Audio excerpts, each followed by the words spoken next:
Assalamualaikum warahmatullahi wabarakatuh.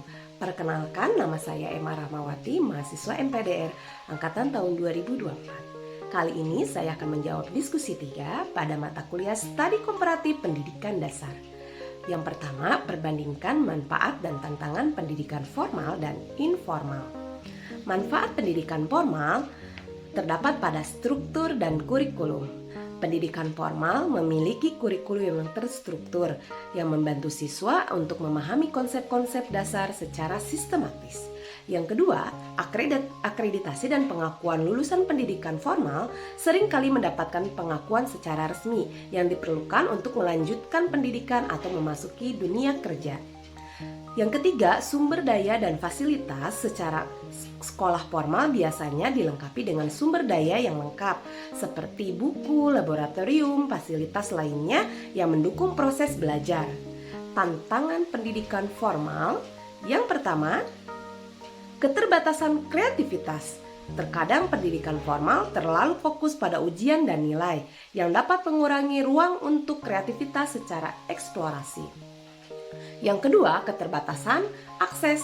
Tidak semua anak memiliki akses yang sama terhadap pendidikan formal, terutama di daerah terpencil ataupun yang kurang mampu. Manfaat pendidikan informal. Yang pertama, fleksibilitas. Pendidikan informal lebih fleksibel dan dapat disesuaikan dengan kebutuhan dan minat siswa. Yang kedua, pengembangan keterampilan sosial melalui interaksi di luar kelas. Siswa biasanya dapat mengembangkan keterampilan sosial dan emosional yang lebih penting. Yang ketiga, penerapan pengetahuan. Pendidikan informal seringkali lebih relevan dalam kehidupan sehari-hari, memungkinkan siswa untuk menerapkan pengetahuan dalam konteks yang nyata. Tantangan pendidikan informal. 1. Kurangnya struktur tanpa kurikulum yang jelas. Pendidikan informal biasanya kurang terarah dan tidak konsisten.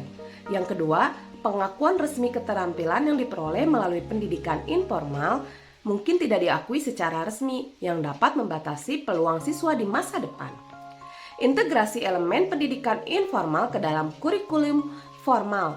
Yang pertama, proyek berbasis komunitas.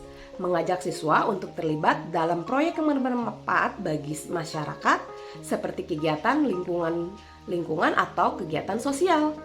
Yang kedua, pembelajaran berbasis pengalaman.